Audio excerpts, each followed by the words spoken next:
अखंडमंडलाकारं व्याप्तं येन चराचरं तत्पदं दर्शितं येन तस्मै श्री गुरवे नमः। भक्त भक्ति भगवंत गुरु चतुर्नाम वपुए इनके पद वंदन किए नाशत विघ्न।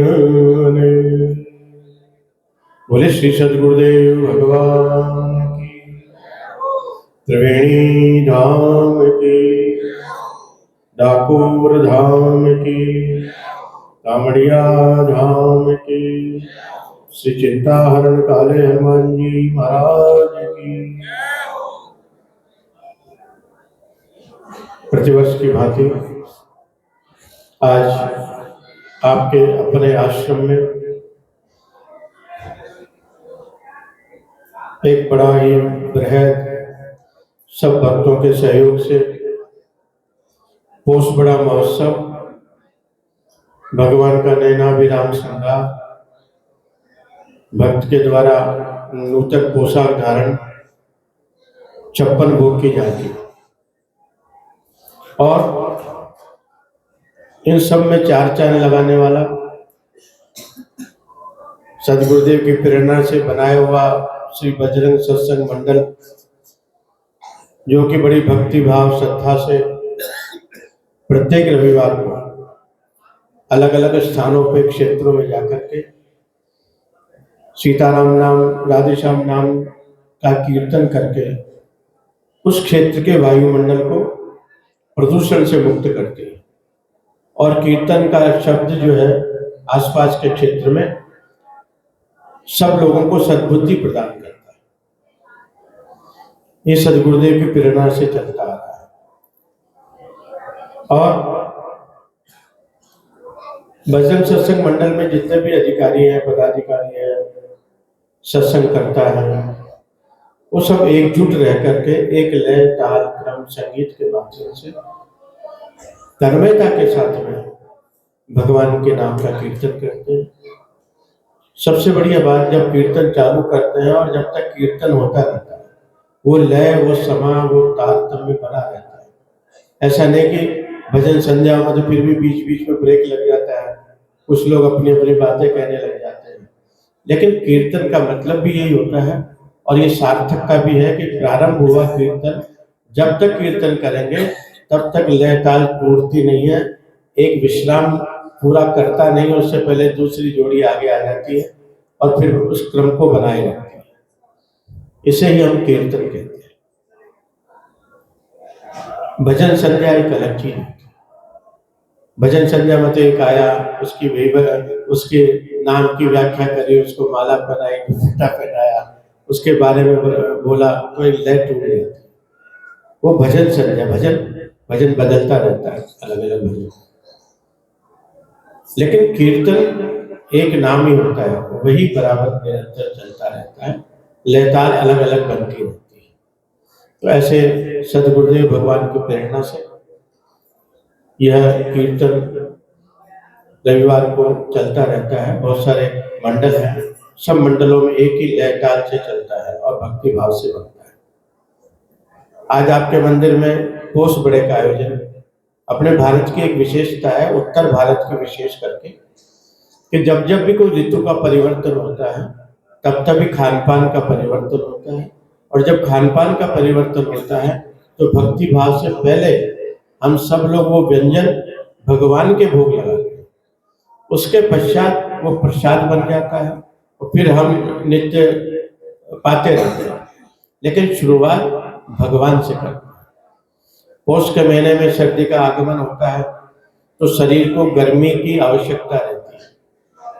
हम कपड़े पहन लेते हैं, गर्म कपड़े पहन लेते हैं, स्वेटर टोपा सब लगा लेते हैं, लेकिन प्रकृति के द्वारा जो गर्मी हमें प्राप्त होती है उसका भोजन इस पौष पर्व में प्राप्त होता है।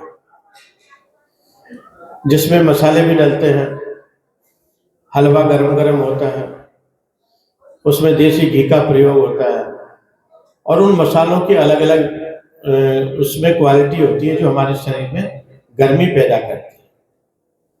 लौंग है, इलायची है, डोडा है, जावित्री है, जायफल है, बहुत प्रकार के मसाले इसमें डलते हैं।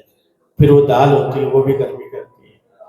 तो ये हमारे शरीर में रक्त के अंदर उष्णता बनाए रखे, इसलिए 56 भोग का भोग लगाते हैं, पोष बड़े का भोग लगाते हैं।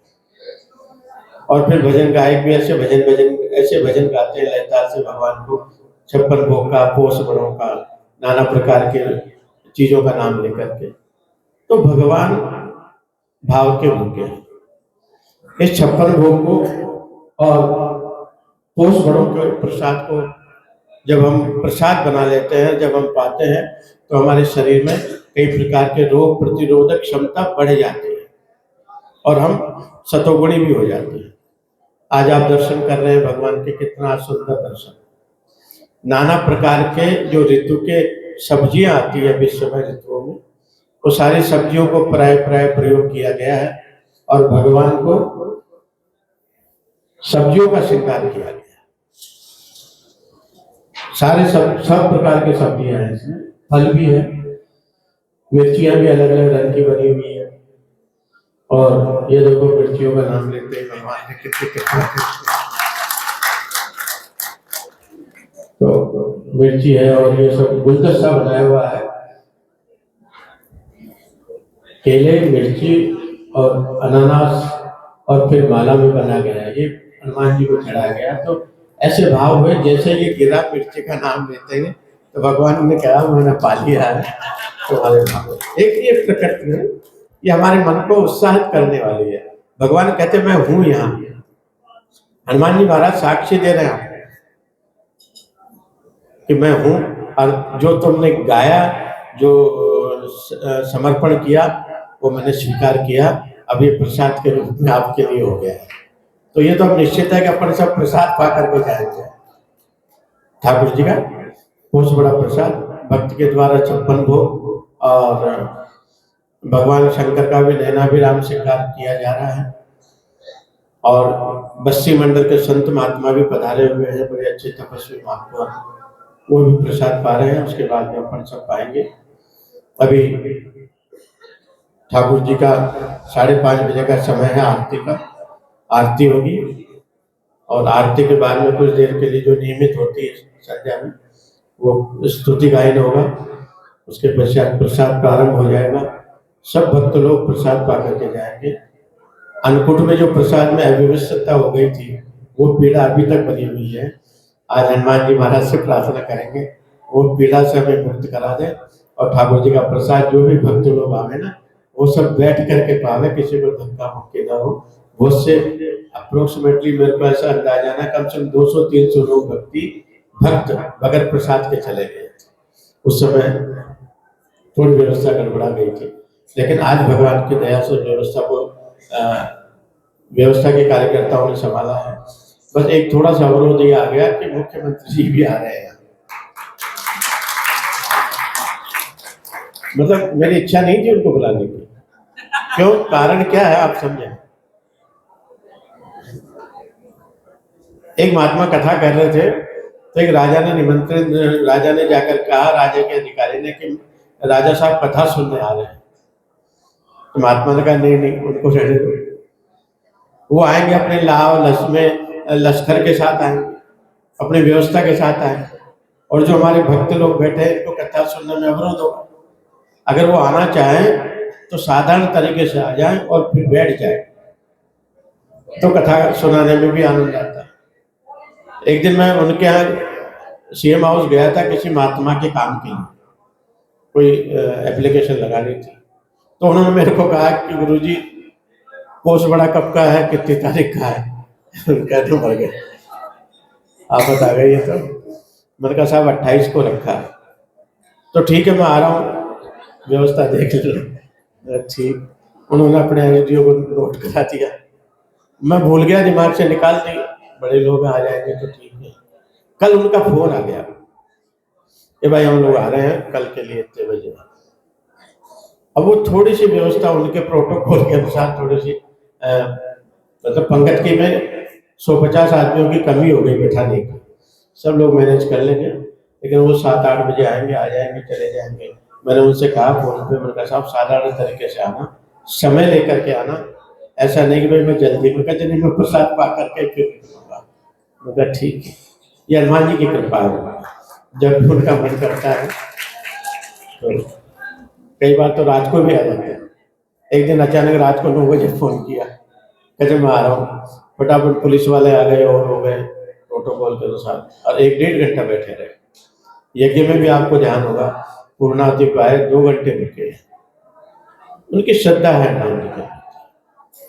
तो आपसे भी मैं ये निवेदन करूंगा, ये हनुमान जी आपके हैं, और आपका प्रेम, आपका स्नेह बहुत लंबे समय से चलता आ रहा है बजरंग सत्संग मंडल का।